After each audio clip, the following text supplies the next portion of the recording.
আসসালামু আলাইকুম। আমার এক চাষি ভাই বিদেশি ফল চাষ করছে। নামটা হয়েছে সাম্মান। এই ফল একটা গাছে 4-5টা করে হয়।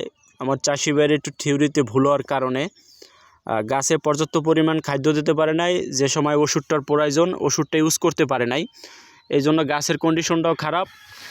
সর্বোচ্চ একটা গাছে একটা করেই ফল, 200-300 গ্রাম হবে ওয়েট।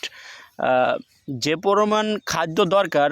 আবার এই যে সাম্মাম যে ফলটা, এই ফলটা হচ্ছে আমাদের দেশেও চরকাজল ইউনিয়নে নতুন। এটা কখনো আমাদের চরকাজল ইউনিয়নে চাষ করা হয় নাই।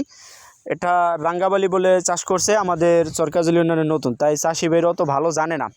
যদি এবছর শিখছে, আল্লাহ যদি বাসায় রেখে সামনের বছর হয়তো বা চাষবাস যদি করে, এই সাম্মাম ফলের যদি চাষ করে অবশ্যই ভালো করতে পারবে সামনের বছর। এবছর হয়তো বা একটু থিওরিতে ভুল হওয়ার কারণে গাছেও একটু প্রবলেম হয়েছে, ফলের দিক দিয়ে একটু প্রবলেম। আশা করি সামনের বছর এটা সমাধান হয়ে যাবে। আমি যে চাষি ভাইকে অবশ্যই পরবর্তী যে পদক্ষেপ নেবে সামনের বছরে, এটা যেন ভালোভাবে নেয়, সেই পরামর্শটাই অবশ্যই চেষ্টা করব সবাইকে দেওয়ার জন্য। যে একটা উদ্যোগ নিলে উদ্যোগটা যেন সফল হোক। সবাই চাষি ভাইদের জন্য দোয়া করবেন।